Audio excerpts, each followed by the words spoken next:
जी हाँ, बिल्कुल नेपाल में कुछ ऐसी सिचुएशन हो गई है कि यहाँ पर के जो नेपाल के मिनिस्टर है वो पूरी तरीके से रिजाइन देने पे पहुंच गए हैं। जी हाँ, बिल्कुल।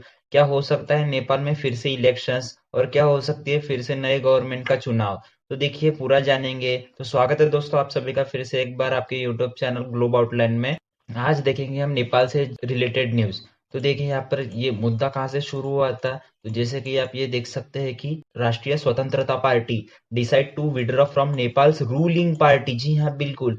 यहाँ पर राष्ट्रीय स्वतंत्रता पार्टी और इनके जो ये लीडर है लामी छाने, तो यहाँ पर कुछ ऐसा हुआ है इनके साथ साथ जिसको देखिए अभी हाल ही में किसी नेशन में ऐसा हुआ होगा जैसा यहाँ पर नेपाल में देखने को मिल सकता है हमें। तो देखिए एक्चुअली हुआ क्या है, तो सिचुएशन में आपको बता दूं कि देखिए दिसंबर में ना यहाँ पर नेपाल में चुनाव हुए थे, जिसके बाद यहाँ पर पुष्प कमल दाहाल, जिसको प्रचंडा के नाम से बुलाया जाता है, उनकी एक सरकार बनी। जी हाँ, बिल्कुल। काफी स्ट्रगलिंग के बाद इनकी यहाँ पर सरकार बनी थी नेपाल में। अगर आपको डिटेल में जानना होगा कि कैसे सरकार बनी, तो मैंने एक डेडिकेटेड वीडियो भी बनाया है, उस पर लिंक डिस्क्रिप्शन में दे दूंगा, आप देख सकते हैं। देखिए यहाँ पर प्रचंडा जो है अभी फिलहाल में प्राइम मिनिस्टर बने हुए हैं। तो देखिए यहाँ पर हुआ क्या था, एक्चुअली वहाँ इलेक्शंस हुए नेपाल में, जिसके बदौलत यहाँ पर नेपाल कम्युनिस्ट पार्टी जो सबसे बड़ी पार्टी है यहाँ पर नेपाल की, उसको 89 सीट्स मिल रहे थे। जी हाँ, बिल्कुल। जिसके बाद वह गवर्नमेंट नहीं बना पाई थी। जी हाँ, बिल्कुल।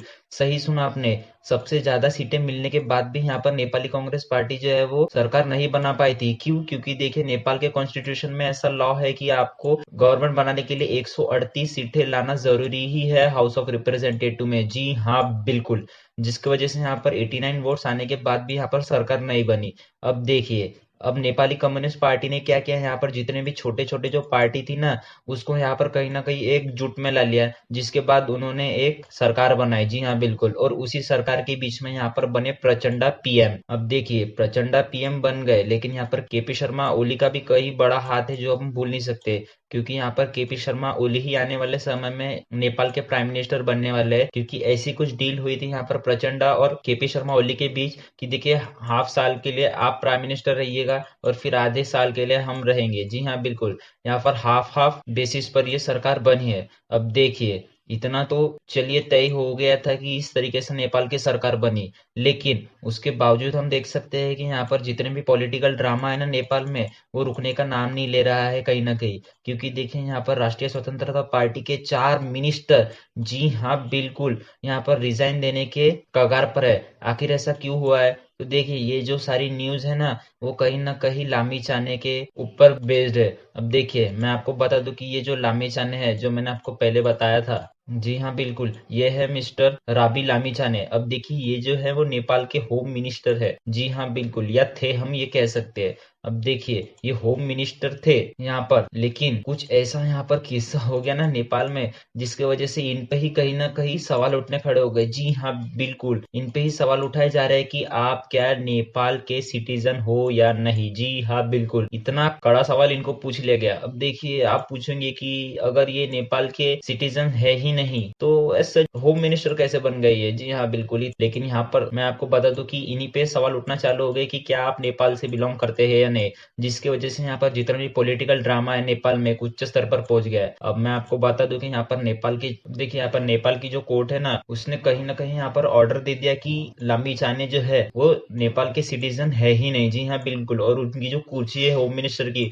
उनको कहीं ना कहीं छोड़नी पड़ेगी। अब देखिए क्यों, क्योंकि मैं आपको बता दूं कि जैसे कि आप देख सकते हैं यहाँ पर 2014 में जो है वो रवि लामिछाने को जो है यहाँ पर यूएस की सिटीजनशिप मिल चुकी थी। जी हाँ बिल्कुल। अब देखिए इनके ऊपर ये एलिगेशंस लग चुका है कि देखिए आप यूएस की भी सिटीजनशिप ले रहे हैं, उसके साथ साथ आप जो है यहाँ पर नेपाल की भी सिटीजनशिप ले रहे हैं। तो देखिए ये कहीं ना कहीं गलत है, क्योंकि एक जो बंदा है ना वो यहाँ का भी और वहां का भी, ऐसा हो ही नहीं सकता। एक तो आप यूएस की सिटीजनशिप रख लीजिए या फिर आप नेपाल की सिटीजनशिप रख लीजिए। तो इसी को लेकर यहाँ पर बवाल खड़ा हो गया है, जिसके बाद यहाँ पर लामिछाने ने क्या किया, यहाँ पर यूएस की जो सिटीजनशिप थी उसको छोड़ दी, और कहीं ना कहीं इनको जो है नेपाल की सिटीजनशिप मिल चुकी थी। अब यहाँ पर ये गए सिटीजनशिप लेके प्राइम मिनिस्टर के पास। अब देखिए प्राइम मिनिस्टर ने यहाँ पर सीधा सीधा जो है वह मना कर दिया कि बिल्कुल नहीं, अब हम जो है हम आपको अपने कैबिनेट मंत्री में शामिल ही नहीं करेंगे। जी हाँ बिल्कुल। अब देखिए यहाँ पर जो प्रचंडा थे उन्होंने सीधा सीधा मना कर दिया कि जी नहीं, बिल्कुल आप अभी जाइए यूएस की ही सिटीजनशिप रखिए। जी हाँ बिल्कुल। देखिए यहाँ पर केपी शर्मा ओली ने, जो फॉर्मर प्राइम मिनिस्टर थे यहाँ पर नेपाल के, उन्होंने कई बार समझाया प्रचंडा को कि देखिए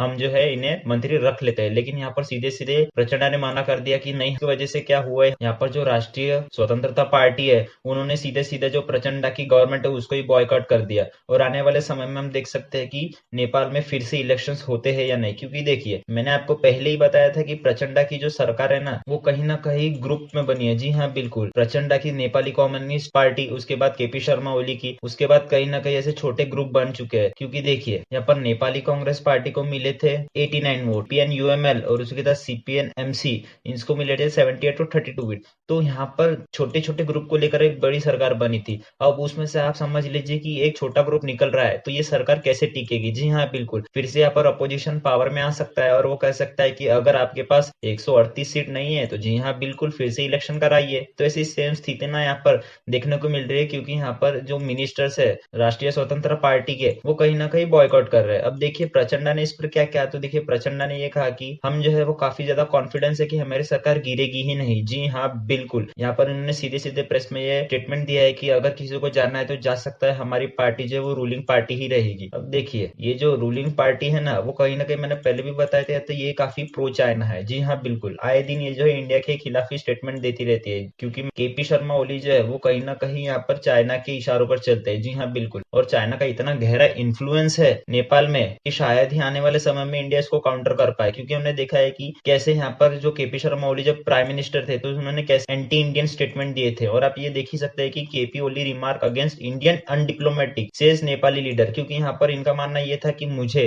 पावर से हटाने में कहीं ना कहीं इंडिया का बहुत बड़ा रोल है, ऐसा केपी शर्मा ओली ने स्टेटमेंट दिया था। अब देखिए यहाँ पर कहीं ना कहीं न्यूट्रल सरकार जरूर बन ही जाएगी इन द फ्यूचर, हम यही होप करते हैं। और हमें देखना होता है कि क्या नेपाल में एक स्टेबल गवर्नमेंट बनती है या नहीं। तो दोस्तों इस पे कुछ भी अपडेट होती है ना तो मैं फ्यूचर में जरूर इस पे एक वीडियो लाऊंगा। आज के लिए इतना ही, मिलते हैं अगली वीडियो में। And as you all know कि life is a long lesson in humility, so be safe and be strong.